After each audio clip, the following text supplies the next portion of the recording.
سلامونه دوستانو، د یو ورور په غوښتنې سره په الماني ژبه باندې د انسان د بدن د حصو نومونه زده کوو سره د ارټیکلو چې کوم ګرامر ورته استعمالیږي. دوستانو موږ سره اول له سر نه شروع کوو چې سر ته څه شی وایي. دا سر صحیح سو. سر ته وایي دیا کاپ، دیا کاپ مطلب سر. بیا موږ سره دا تندی، تندي ته په الماني ژبه باندې څه وایي؟ دی شټین، دی شټین تندي ته وایي. بیا موږ سره د خوله، خوله ته په الماني ژبه باندې وایي دیا موند، دیا موند خوله ته وایي. بیا موږ سره دا ګردن چې ورته وایي، دا اوږه، اوږې ته وایي، اوږه، اوږې ته وایي دی شلټه، دی شلټه وایي اوږې ته. بیا سینه، سینې ته وایي دی بروست، دی بروست مطلب سینه.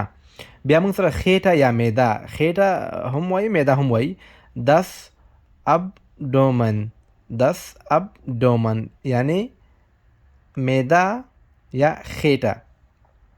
بل لفظ دوستانو علم کې شرم نه وي چې علم ده، نو علم کې باید موږ شرم ونه کړو. بعضې لغتونه دي باید هغه هم زده کړي. دا وایي دی هفته، دی هفته وایي دا د ملا لاندې مطلب حصه ده، یعنی پښتو کې موږ تاسو ته وایي کوناټای، کوناټي ته وایي دی هفته.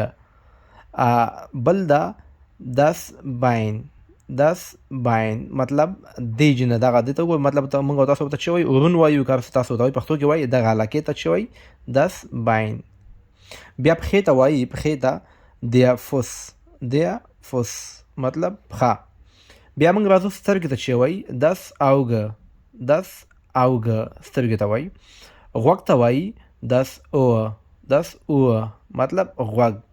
بیا پزې ته وایي دی نازه، دی نازه پزې ته وایي. شونډو ته وایي دی لیپه، دی لیپه شونډو ته وایي.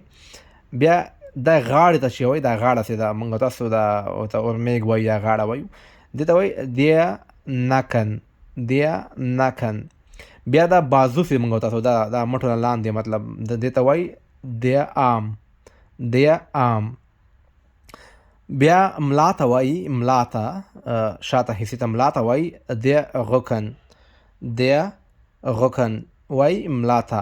دوستانو دا د انسان د بدن د حصو نومونه دي. تاسو کولی شئ په الماني ژبه باندې سره د ارټیکلو زده کړئ.